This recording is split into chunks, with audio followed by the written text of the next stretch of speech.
السلام عليكم يا شباب، ايه الاخبار؟ يا رب تكونوا بخير. اتكلمنا قبل كده على موضوع السخان الفوري. احنا مدرسة البيع، فالكلام اللي احنا دايما بنتكلمه على البيع وعلى انك ازاي تنجح وكده عايزين نطبقه شوية في حتة فكرة ان انت تسوق منتج. انا معروض عليا منتج ان احنا نقدر نسوقه من خلال اي حد يقدر يجيب عليه بيزنس، هيطلع له عليه زي عمولة. بس خلينا الاول نشرح يعني ايه السخان الفوري او ايه فكرة السخان الفوري.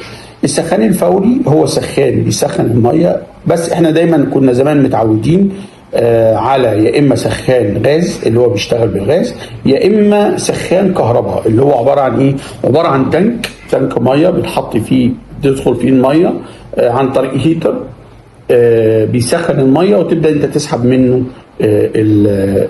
الميه السخنه.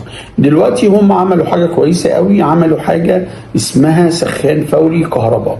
نفس فكره سخان، هو عملوا ميرج ما بين سخان الغاز وسخان الكهرباء، ان التسخين لحظي. هو فكره الغاز ان التسخين لحظي او فوري. بيعمل ايه؟ هو انت اول ما تفتح الميه بتعدي على حاجه في سخان الغاز اسمها سربنتينه. السربنتينه دي بيكون فيها جواها الميه ماشيه، وفي نفس الوقت النار مسلطه عليها فالميه بتسخن. عملوا نفس الفكره كهرباء، يسموه سخان فوري. الميه برضو جاست او مجرد ان انت بتفتح الميه بتخش جوه السخان، بتبدا السخان بتخش على الهيتر. طبعا اول ما بتخش الميه بتفتح دايره الكهرباء، فالميه بتخش على الهيتر. جواه في شريط اللي هو قبل التسخين، شريط التسخين نفسه.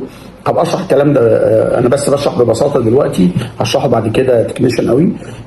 بيسخن الميه وتبدا الميه تطلع سخنه. لاحظ اول ما تقفل الحنفيه الميه بتقف والسخان بيفصل. هي الفكره هنا هو زي ما قلت لك، هو عمل ميرج ما بين السخان الغاز وسخان الكهرباء، حول الموضوع لكهرباء. في ناس كتير متخيله ان سخان الكهرباء الفوري ده بيستخدم كهرباء كتير. هو لا طبعا، هو طبعا سخان الكهرباء ليه مواصفات كتير قوي الناس بتشتغل عليه. انت هتشغله على ايه؟ هتشغله محتاج كم كيلو وات عشان تشغله؟ هتشغله على مطبخ، هتشغله على حمام، هتشغله على حمام مطبخ مع بعض. ليه مواصفات وليه تأسيس لازم يتعمل بشكل كويس. برضو احنا بعد ما هنشرح كل ده هنبدأ ننزل السخانات دي ونقدر ازاي نبيعها، ونقدر ازاي نعمل عليها بيزنس كويس. اي حد هيقدر يبيعها يجيب عليها بيزنس كويس ويقدر ياخد عليها ان شاء الله كوميشن. برضو دي فكرة مدرسة البيع، انها بتحاول توفر شغل للناس. انت اونلاين ممكن تشتغل عليه، ممكن تجيب عليه شغل، بس عايزين عشان تقدر انت تبيعه لازم تفهمه كويس جدا. ودي دايما انا بقولها في البيع او التسويق، ان انت علشان تقدر تبيع حاجه لازم تعرفها بشكل كويس قوي علشان تقدر تبيعها، عشان العميل لما يجي يسالك يبقى انت ملم بكل التفاصيل. فزي احنا ببساطه السخان الفوري هو عباره عن سخان كهرباء فيه هيتر. الميه بتدخل اول ما بتفتح، الميه بتخش على الهيتر بتسخن بتطلع. كم كيلو بقى وات وكم انت محتاج قد ايه والكلام ده هنشرحها في حلقات مستقبليه. هشرح لك السخان نفسه عامل ازاي، وهشرح لك السخان ده مواصفاته ايه، لازم تركب كم السلك يبقى كم ملي، المفتاح بتاعه قد ايه، تشغله على قد ايه.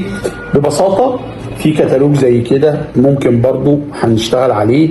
احنا البراند اسمه فيتو، ده براند تركي، براند ممتاز جدا، واخد حصه كويسه جدا جدا في السوق. وبدا طبعا احنا يعني الشغل زي ما قلت لك محتاج سعي.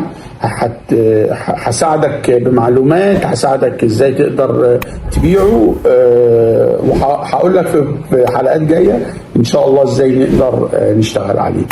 تحياتي ليكم، ايهاب الماحي، مدرسه البيع.